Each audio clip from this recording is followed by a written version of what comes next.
In today's video, I'm gonna cover something highly requested by you guys, and that is the best Technomancer build without any tier 3 legendary mods. So perfect for you guys that are still progressing through the endgame, or maybe even got to CT15 but you still haven't gotten all the tier 3 mods that you like.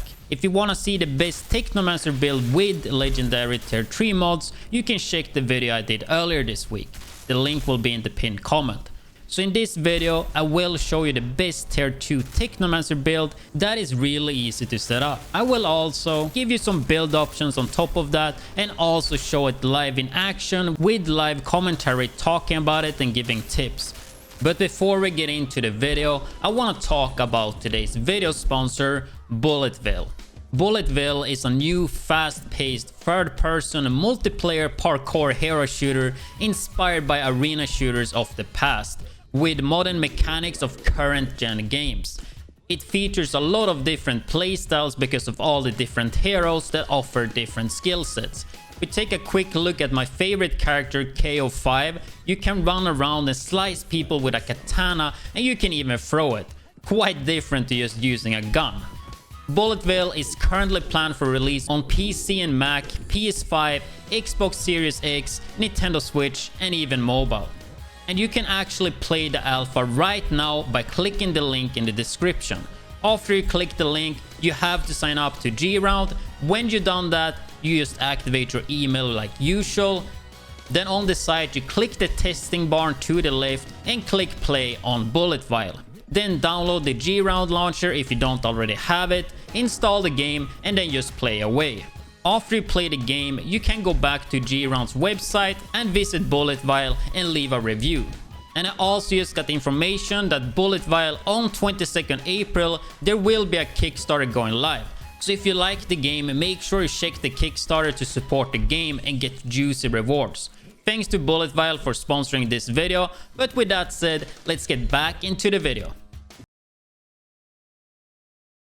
So we're gonna start off with the skill tree, and this time around it's gonna be a bit different since we're gonna use tier 2 mods only, but even with tier 3 mods I think this is the way that just makes a bit more sense. So we're actually using cold snap just for that really good freezing crowd control. So 25-second cooldown, which is not too long but kind of long, but it's super powerful. Just freezes everything in the area, making it super easy to just land up your shots. And on top of that, we're gonna go into some other stuff that makes it even better. Then blighted turret, which we're gonna turn into a freezing turret as well, and it's, on top of that, it's a decay skill, so that's gonna give us more damage. Blighted round as well, that's what it's focused about. And I mean, if you're doing a tier 2 build with no legendary mods, you have to kind of use blighted rounds. You could swap out the cold snap to shrapnel if you want to have more damage every 20 seconds, but it's kind of annoying to use, and it's also quite long cooldown. But if you want to have more damage, you could do that, especially to buff your group. We go into the class tree. It's gonna look quite similar to before, but there's gonna be some changes. So we pick up both the decay and weapon life leech.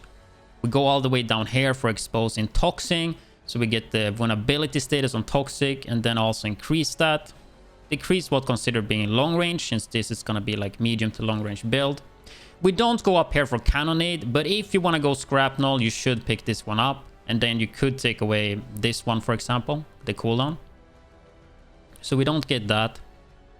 And yeah, we pick up toxic, you deal more damage too, weapon damage, assault master for more damage as well, assault weapon damage, then two side of the power for more damage, and then increase your long range weapon damage by 30%, mag size, more toxic damage, and the 40% weapon damage for the decay skill, which is the turret, which is really strong. Worth to note is that you could pick this one up if you would use a certain talent that we get into later, just so you will get some more firepower. But in general, this is what I'm going with. So if we take a look at the gun, I'm still using the same gun, and if you're interested how to get just this gun that comes with bone shrapnel, you can get really high firepower, check out the video I made about it. I will put it in the pinned comment below, I think, because it's a really good one, especially if you play Techno. But it's a tactical variation of an AR, so burst fire, bone shrapnel, and then the 6-second talent we can swap. So I decided to go with Icebreaker just because we have a lot of freeze with Techno, and I thought that would be a fun way to just build it and test. So really good for ad clear, but there are definitely other options you can use here. If you like CC, you could use Crematorium. So every killing shot would inflict the ads with Ash in a 7-meter radius with a 1-second cooldown. Really good if you want some additional CC. If you want some more damage, you could go Death Chains. Shots entangle an enemy with chains, dealing 200k damage over 3 seconds with a 2-second cooldown. Or you could go Anomaly Enhancement just to receive a passive firepower boost equal to 30% of your anomaly power. It's not gonna give you the most damage, but right now we have 53,000 with this build, so that would be somewhere around 15,000 firepower. And that's where it comes in. If you scale this one, you would get a little bit more. So maybe like between 15 to 20,000 firepower from that skill. So that could be something worth to do if you just want to increase your damage. Other than that, you could go Gravedigger's Frenzy if you're comfortable with headshots, and especially with Cold Snap, you could get that triggered. Otherwise, you could try Damage Link. It's really good if you play with a Pyro for bosses and such. So that's probably something I would recommend if you play with the Pyro or Devastator. I think they trigger this, so it works really good. But that's definitely an option. But except that, I don't think there's too many talents that are good here. You could use Perpetron Mobile if you want to have like more ways to get ammo back, but I would not recommend that. So that's kind of the gun. And if we take a look at the build here, so bonus firepower, close range damage, and long range damage is the focus. So Ice Component makes the Blighted turret into a freeze turret instead of toxic. Really good for CC. Crit stack, critical shots build up a 5-second stacking effect that grants you anomaly power and firepower bonus and stacks 5 times. Really strong if you can hit them headshots. Critical analyzes just 15% raw crit damage, really good if you land headshots. Emergency stance give you the golem effect for 4 seconds whenever your health drops below 30%, and that golem effect gives you 65% damage reduction. And this one is bugged, so sometimes when it goes down to 30%, you keep it forever, and that's kinda the reason you want to use that. If they fix that, it's not that good, and then you rather would use mitigation from Death, which we also have in the build. Then we have a Stand Tall, which I'm not the biggest fan of, but it gives us at least 13,000 firepower when we're outside of cover, which we are all the time. That's definitely one you could swap out. I will get to that after we went through everything. Toxic Lid. Killing enemies afflicted with your Toxic will instantly replenish 40% of ammo in your mag. And that's the way we keep Blighted rounds up. If you're playing a lot of multiplayer or you have issues with that one, you could swap that to Trick Up the Sleeve, and that gives you 30% extra bullets just when you kill and you have Blighted rounds up. Because in multiplayer, it can be laggy and sometimes Toxic Lid doesn't work as it should. So you could either use both or maybe just Trick Up the Sleeve. But if you don't have any good tier 3 mods, you could have a space for this one. And then of course you could also use Spare Mag, but I would rather recommend Trick Up the Sleeve. And Spare Mag gives you 1 additional mag basically. Then we have Move Groove, which is similar to Stand Tall. Same amount of firepower and anomaly power. Not the best, but it's like really hard when you only can do tier 2 mods and it gives you straight damage. Radical Therapy, 15% more damage against enemies afflicted by Toxic. Really good, since everything will be on Toxic. Mitigation from Death, really good for survivability. Gives you 45,000 armor for 10 seconds when you kill something while ADS, and it stacks up to 3 times. And then Bloodlust, killing shot increase your firepower by 17,000, stacks up to 3 times. So if we quickly go through everything, I would say these 2 are really good and you should have. Radical Therapy as well. Move Groove, definitely you can swap if you want. Toxic Lid, really good too. Stand Tall, you could swap out.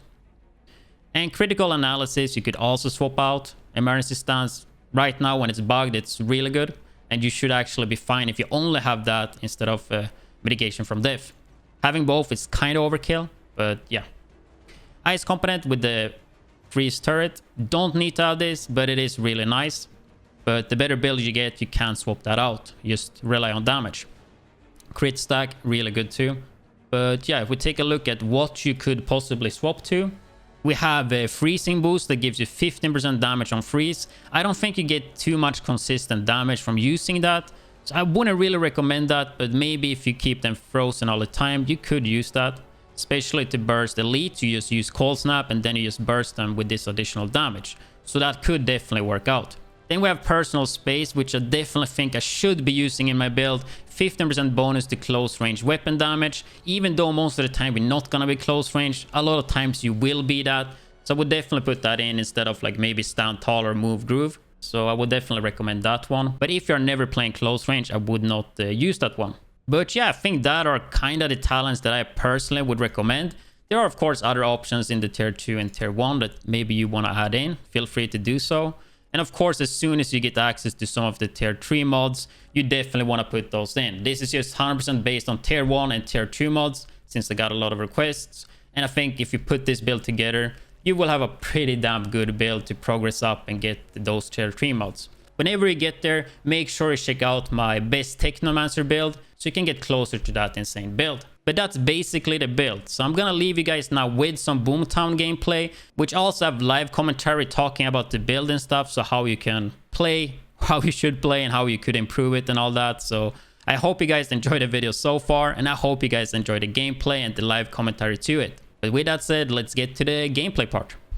All right, so we're gonna check through Boomtown because it's like one of the most common maps. I think it's really good for benchmarking as well. Just showing the gear quick clear. I do have Icebreaker. There are other ways you can play it. It's just a more fun way to add clear, right? Quickly show the gear here. Should be really similar, if not the same that I have in the actual build video. But with that said, let's see if we can take this to a spinner. First try ever here. But it should be pretty good there. So yeah, we have the freezing turret. We also have cold snap. So we're gonna just go here, drop cold snap, get the headshot there. Got the mercy stance procced. Also got mitigation from diff.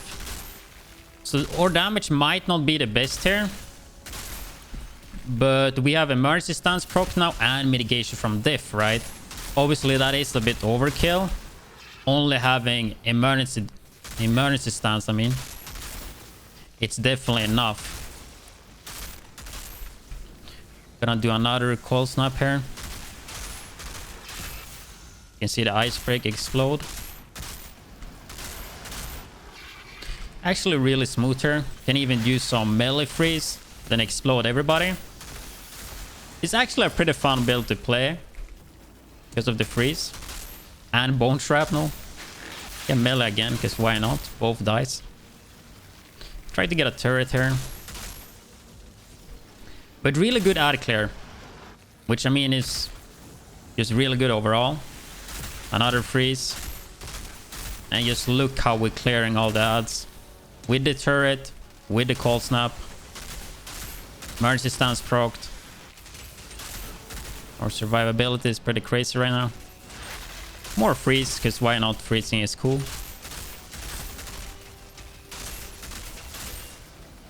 Missed the enemy there.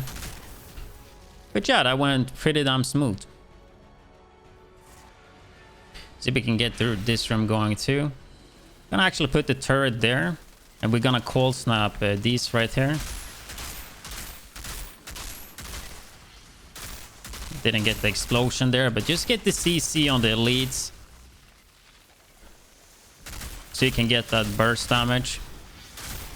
Even if you don't kill them with freeze explosion, you still just keep them in line, just hit easy headshots. Which is really solid. I guess we go back here. Another captain, we're just gonna freeze. Actually shoot the adder just to do some AoE. Kinda wanted to kill the ads with AoE, but I mean, priority number one is to just kill the elites, right? I'm actually really bad at the first one here. First one, this part here, it's definitely one that I'm not too good with, even though I play this one a lot. I'm just not the best at it. My routine, where I go, it's pretty inconsistent. Another freezer, because why not? We are super tanky though, as you can see. And they currently fighting my turret. Kind of bad placement, but even there we got some AoE. And actually thinking about it, it would have been probably decent to have close range damage, personal, what is it called? Personal space. for 15% more damage close range, or you could have 15% more damage while they frozen. But I also feel like it's a bit too situational, especially with the freeze damage. But having the 15% close range damage, I think with a tier 2 build, that could definitely be worth it. Because even if I don't try to be close, a lot of times it's just gonna happen anyway. And you can see the second part there, I'm really slow at it. So I think we're gonna save the freeze for later here, the second part. But it would have been nice to use here. So we have the turret. Let's see if we can catch the people that come in the other door. So right here. That was kind of smooth. So I'm not hitting the hardest, I think. I haven't really looked, but maybe 400 or 500k tops. Not playing full damage build with Scrapnel. But we have just way more survivability. And sure, our damage is not insane. But our ad clear, it's definitely really crazy. And like the icebreaker thing, you could definitely swap. It's just more of a fun thing that I wanted to test. So could add that to get a little bit better single target DPS. So boss time now. Even though we kind of scuffed the second room, we should still be fine here. I don't think... oh, I fucked that up. I don't have enough damage to instantly whip him. So we gotta have to shoot some ads here. Because usually you can just go on detonator. But since we do not have all the modes... Oh, I'm scared. Because I don't want to wipe. Since we don't have all the damage as I usually have, you can't just burst him, right? You have to kill some ads in between to get back some bullets. And this is probably one of the more annoying bosses, actually. Just because you have a turret, right? So it's always a little bit scary if you can't just fully burst him. But with the CC we have, it was not really an issue. Definitely not the fastest time here. But still a pretty easy gold. Didn't focus 100%, but trying to focus on telling you guys how this works. But yeah, still an easy gold. And it definitely on other maps like Stargrave and stuff, it should be even easier because all the ad damage, like the bone shrapnel and the freeze, is a bit better. But it even worked really good here, so let's just see what we get. Usually when I have full runs on YouTube, we usually not get anything. See if we get at least one legendary. Maybe in Bomber's Rage. Nope. We got at least one. Didn't see what the time was though, but we got gold, right? Blight Barrier. But yeah, that's basically this build. Hope this build will help you guys out while you progress to the end game. And of course, this is only tier 2. If you get some good tier 3 mods, put them in the build and you will have a way easier time. And if you're interested in that, you can check out my previously Technomancer best build that uses tier 3 mods. And you should be having a really good time. But I hope you guys found this video useful. And if you have any questions, put them in the comment section below. And if you are interested in more videos like this, I do make daily Outriders videos here on YouTube. So make sure you subscribe. If you liked it, like it. If you disliked it, dislike it. And you can also find me live streaming on twitch.tv/widdz. I catch you guys on the stream or in the next video.